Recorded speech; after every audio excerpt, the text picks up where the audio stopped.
श्री स्वामी समर्थ चोळप्पाच्या मुलांबरोबर गोट्या खेळत होते.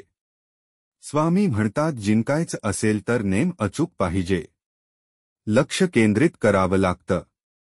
खेळ म्हटलं तर गोंगाट तर होणारच. चोळप्पाची सासू पारायण करत असते, तिला त्रास होतो. चोळप्पाची पत्नी स्वामींना थोड्या चिडक्या स्वरात, निदान थोड्या वेळपर्यंत तरी शांतता राखा असं म्हणते. स्वामी मान्य करतात, पण समज पण देतात. पारायण करताना खेळाचा आवाज ऐकू तरी कसा येतो. कोणतीही गोष्ट करताना एकाग्रता हवी. देवाचे नाव घेताना तर ती उच्च पातळीची हवी. चोळप्पा आपल्या एक स्नेहीजन वामनराव बडोदेकर यांना स्वामी दर्शनाला आणतो. वामन बुवा स्वामींना पाहतच राहतात. एका मुलाला भूक लागली म्हणून स्वामी आतून नैवेद्याचे अन्न आणून घास भरवतात. नैवेद्याचे अन्न आणताना चोळप्पाची सासू विरोध करते, पण स्वामी दुमानत नाही. स्वामी सांगतात, पोथी नुसती वाचू नका, आचरणात आणा. अंधश्रद्धा, सोवळोवळ यांच्या जास्त नादी लागू नका. चोळप्पाची पत्नी आणि सासू चोळप्पाजवळ तक्रार करतात, पण चोळप्पा काही ऐकत नाही. तिकडे शास्त्रीबुवा वामनबुवांना स्वामीबद्दल घालून पाडून बोलतात. मग ते वामनबुवाला घेऊन आपल्या गुरु घोलपस्वामीकडे जातात. घोलपस्वामी मुठभर मातीला सोन्याच्या नाण्यात बदलून चमत्कार दाखवतात. वामनबुवा चमत्काराला दुमानत नाही.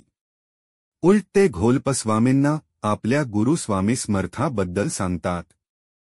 घोलपस्वामी सोन्याचं लालूच देऊन आपला शिष्य करू असं पाहतात. वामनबुवा आणि घोलपस्वामी यांच्यात वादविवाद होतो. जाता जाता वामनबुवा सांगून जातात की, माझे गुरु येईल तुमची परीक्षा पाहायला. तिकडे शास्त्रीबुवा घोलपस्वामीकडे दगड घेऊन याचं सोनं करा अशी विनंती करतात. अर्धसोनं आम्ही घेऊ अशा अटीवर घोलपस्वामी आपले प्रयत्न सुरू करतात. पण काहीही केल्या त्यांना यश मिळत नाही. त्यांना वाटतं की वामनबुवांनी आपली विद्या हिरावली आहे, म्हणून सूड घ्यायला घोलपस्वामी धर्मशाळेत जातात.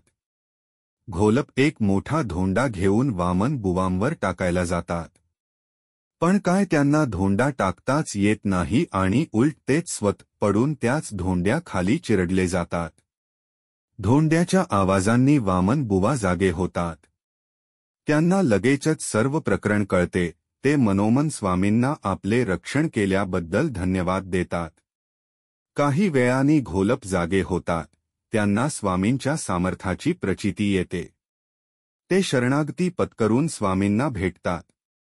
स्वामी बोध करतात, घोलप, आपल्या सिद्धीचा उपयोग आपले प्रस्थ वाढवायला करू नये. अरे, आपले सामर्थ्य आणि शक्तीचा उपयोग लोकांच्या कल्याणाकरता करावा.